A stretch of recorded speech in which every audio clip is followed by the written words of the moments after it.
"My mother doesn't accept your income level. Quit your job or go find yourself another husband," my husband said. I replied with exactly one sentence. His expression changed completely, and my mother-in-law almost fell off her chair. The smell of garlic and rosemary was still hanging in the air, a ghost of the perfectly roasted chicken I'd made for dinner, when my husband looked me in the eyes across the oak table I'd bought with my first major bonus and told me to quit my career. Not suggested, not floated as a hypothetical. Told. He stood up, leaned forward with both palms flat on the wood and said, "This is what family does, Sarah. They make sacrifices. This is your chance to finally be a real wife and daughter-in-law instead of just playing CEO in a pantsuit. My mother needs a full-time caregiver, and you are the obvious choice. Playing CEO. 14 years of sleepless nights, licensed exams, structural calculations, and award-winning designs, reduced to a costume and a job title he thought I was pretending to deserve. His mother, Brenda, had been whispering this into his ear for weeks. I knew it. He knew I knew it, and neither of them cared. He expected me to cry, to argue, to negotiate down to something livable. Eventually, he expected me to break. He was not expecting what I did next. I took one slow breath. I let the silence stretch until it became uncomfortable, and then I said, in a voice so calm it unsettled even me, "Okay, Mark, you're right. Family makes sacrifices. I'll do it. I'll quit." The flicker of triumph in his eyes almost made me laugh. He had no idea he'd just signed off on his own dismantling. I need to back up, because the ultimatum didn't come out of nowhere. It came out of 15 years of a marriage I thought was a partnership, and a mother-in-law who'd spent every one of those years trying to reclaim her son. My name is Sarah Langford. I'm a senior architect at Callaway & Burke, one of the most respected firms in the city. I've been with them for 14 years. Started as a junior associate drafting bathroom renovations for suburban clients, and worked my way up to lead architect on a $240 million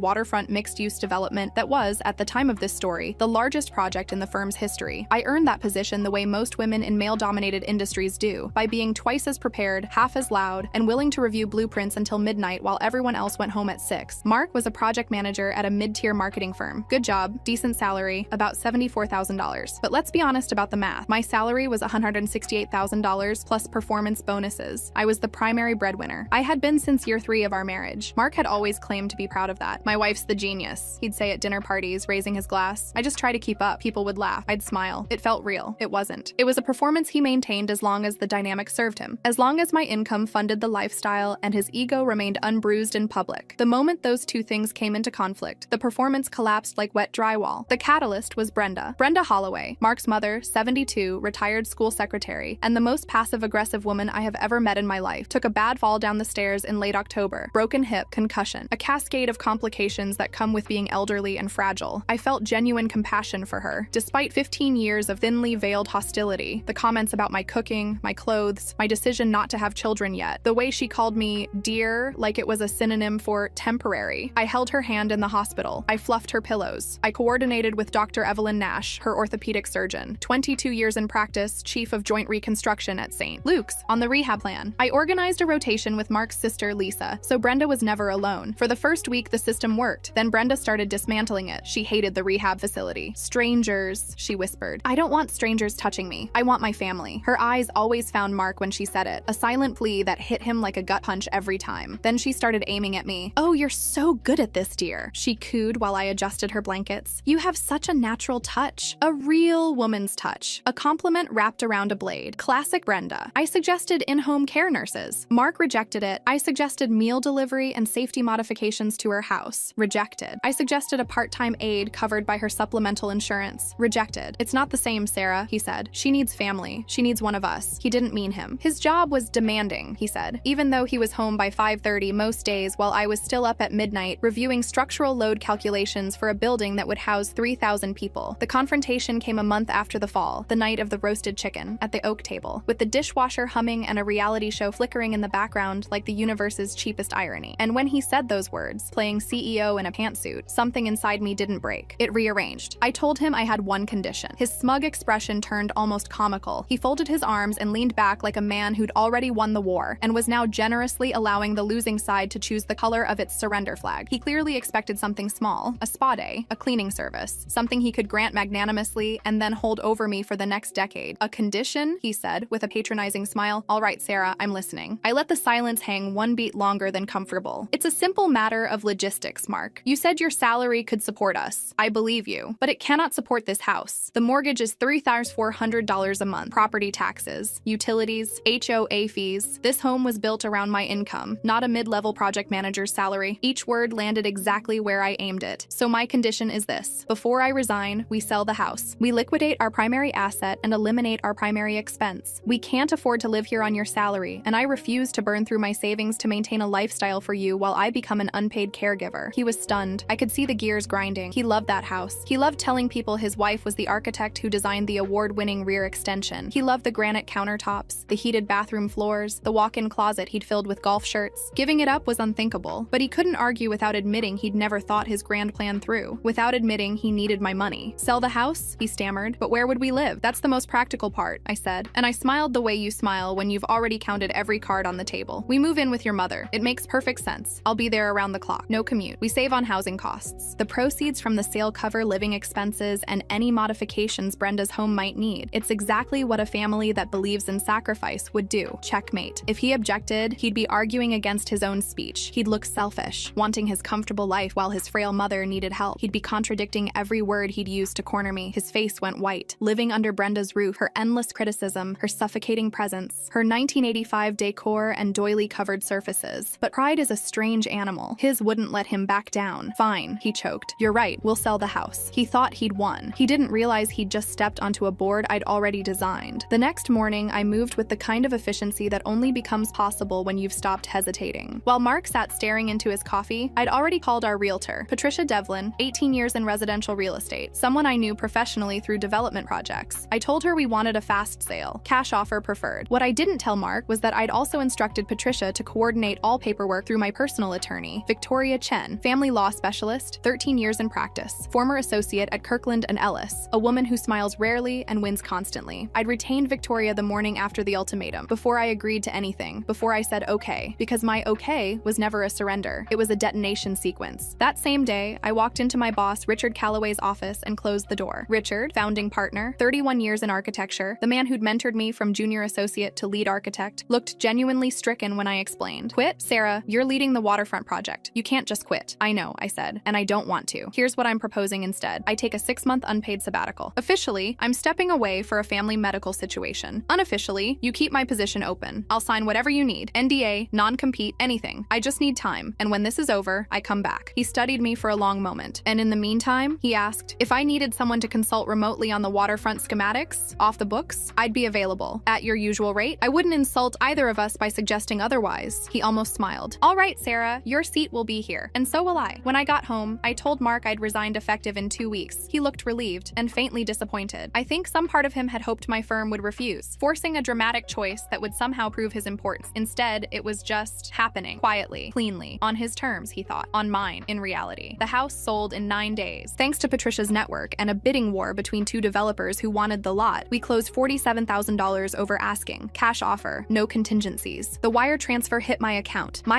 the one Victoria had helped me set up separately, on a Tuesday afternoon at 3:12. On our last night in the house, we sat on the bare floor eating pizza out of a box, the way we had when we first moved in. Mark was trying to sound noble. "This is for the best," he said. "A fresh start. I'm proud of you, Sarah." My phone buzzed. I glanced at it. Bank notification. Wire confirmed. I smiled. It must have unsettled him because his bravado cracked. "What is it? Who's that from?" I locked my screen, slid it into my pocket. "Oh, nothing. Just tying up a loose end." Moving into Brenda's house felt like being buried alive in potpourri. Doilies on every surface. Framed photos of Mark at every awkward stage of adolescence. His childhood bedroom preserved like a museum exhibit. Sports trophies, a faded Bon Jovi poster, a twin bed with a plaid comforter that smelled like mothballs and regret. Watching a 42-year-old man stand among the relics of his teenage self was the first real crack in his noble son performance. No master suite, no walk-in closet, no heated bathroom floors, just his mother calling his name from downstairs every 5 minutes. Brenda, naturally, was thriving. "Oh, Sarah, dear," she cooed as I unpacked my single suitcase into a narrow strip of closet space. "You let me know if Marky's old bed is uncomfortable. We could always set up a cot in the living room." The implication was clear. I was the outsider, the guest, the help. My days became a masterclass in invisible labor. Up before dawn for Brenda's low-sodium, high-fiber breakfast. Physical therapy exercises she complained about constantly. Medication management, 14 pills across 3 schedules, which I tracked on a spreadsheet because her previous system was a sticky note that said morning ones and night ones. Doctor's appointments with Dr. Nash every 2 weeks. Grocery runs, laundry, cleaning, and through it all, a steady stream of Brenda's commentary. "That's not how you fold a towel, dear. Are you sure about that much seasoning? It upsets a man's stomach." Marky always loved it when I ironed his shirts with extra starch. Mark, meanwhile, contributed nothing. He left for work each morning in a shirt I'd ironed, with extra starch, and came home late claiming his workload had intensified. He kissed his mother's cheek, asked me how her day was in a tone that expected a one-word answer and disappeared upstairs to play video games. He had outsourced his devotion to me and recast himself as the man making sacrifices. The financial reckoning came 2 weeks in. "Honey," Mark said one evening, "my car's making a noise. Can you transfer me $1,000 from the house money?" I looked up from the medical bill I was decoding for Brenda. "What house money, Mark?" He stared at me. "The money from the sale. The money that went into your account." "Oh, that," I said slowly. "Mark, that wasn't our money. That was my money." Silence. "The down payment came from my grandmother's inheritance. $62,000. Documented and traced. For the past 10 years, my salary covered every mortgage payment, every renovation, every property tax bill. Victoria has the records, every receipt, every transfer. Legally and financially, the equity in that house was mine." His mouth opened, closed, opened again. "But we're married. What's yours is mine." "Is it?" I said quietly. "Is my career yours to order me to give up? Is my time yours to command? You wanted me to make a sacrifice. I have. I sacrificed my home, my independence, and my daily life. That money is my safety net. It's what allows me to do this. We're living here rent-free, and we're living on your salary, just like you said we could. So things are going to be tight. You'll need to learn how to budget." He erupted, sputtered, called it theft, called it betrayal. Brenda hobbled in on her walker to back him up. "Sarah, how could you be so selfish after everything Mark has done for you?" I looked at them both, mother and son, united in entitlement, vibrating with outrage, and I did not raise my voice. I returned to the medical bill and let them simmer. The power had shifted so completely, they hadn't even recognized it yet. They thought they still held every card. They had no idea I owned the table. Over the next month, Mark's lifestyle collapsed in slow motion. He sold his BMW 3 Series and bought a used 2017 Honda Accord, dropped his golf club membership, $285 a month, stopped going to poker nights, started packing lunch because he couldn't afford the $14 salads he used to buy every day. Brenda complained that he'd switched to store-brand coffee. Both of them kept glancing at me, waiting for me to rescue them with the money they believed I was hoarding. I suggested generic brands and smiled. Meanwhile, every night after Brenda fell asleep and Mark disappeared into his video games, I retreated to the windowless guest room I'd claimed as an office. I opened my laptop and I went back to work. Richard's consulting assignments came steadily. Structural reviews, schematic notes, design revisions for the waterfront project. I was still part of the biggest build in the city, and no one in that house knew it. The consulting fees went into a second account, the one Mark had never heard of, the one Victoria had helped me set up before we'd even left the house. Right under their roof, I was building my exit. Mark got passed over for a promotion in January. He came home and slammed his briefcase onto the hall table hard enough to rattle Brenda's ceramic angel collection. Later, in the cramped bedroom, he hissed through his teeth, "It's this place. I can't think. I can't focus. My whole life is falling apart." "This is the life you chose, Mark," I said gently. "The one you demanded. You're doing the right thing for your mom." He glared at me with a kind of bewildered hatred, the specific look of a man who expected his victim to be suffering and instead found her strangely calm. It drove him insane. What he didn't know was that his breaking point was already scheduled. My sabbatical was ending in 6 weeks. Brenda had made a remarkable recovery. She walked with a cane now, managed most daily tasks independently, and Dr. Nash had officially downgraded her from high needs to periodic monitoring. She didn't need a full-time caregiver anymore. I waited for the right moment. It came on a Sunday evening. Mark and Brenda were bickering over the TV remote, their nightly ritual of mutual irritation, when I walked in and stood in front of both of them. "I have some news," I said. Mark straightened immediately. "Are you finally going to be reasonable about the money?" "It's not about money. It's about what comes next." I took a breath. "Let the room settle. I'm going back to work." Mark's face collapsed. "What? But Mom? Who's going to—" "Your mother has made a wonderful recovery. Dr. Nash confirmed she no longer needs full-time care. A part-time aide covered by her insurance will be more than sufficient. I've already arranged it. Angela Torres, certified home health aide, 11 years of experience, excellent references. She starts next Monday." "But, Mark, you asked me to sacrifice my career to take care of your mother." "I did. For 6 months, I cooked her meals, managed her medications, drove her to every appointment, and handled her recovery. She is better. The job is done. And now I am going back to the work that actually defines me. Because unlike some people in this room, I never stopped being good at it." Brenda's mouth opened. Nothing came out. Mark looked like a man watching the walls close in. "And one more thing," I said. I reached into the folder I'd been carrying and set a document on the coffee table. The header read, "Divorce Petition. Langford vs. Langford." The room went airless. Mark picked up the document, read the first page, put it down, picked it up again, as if the words might rearrange themselves into something less final. "Divorce?" he whispered. "You can't. After everything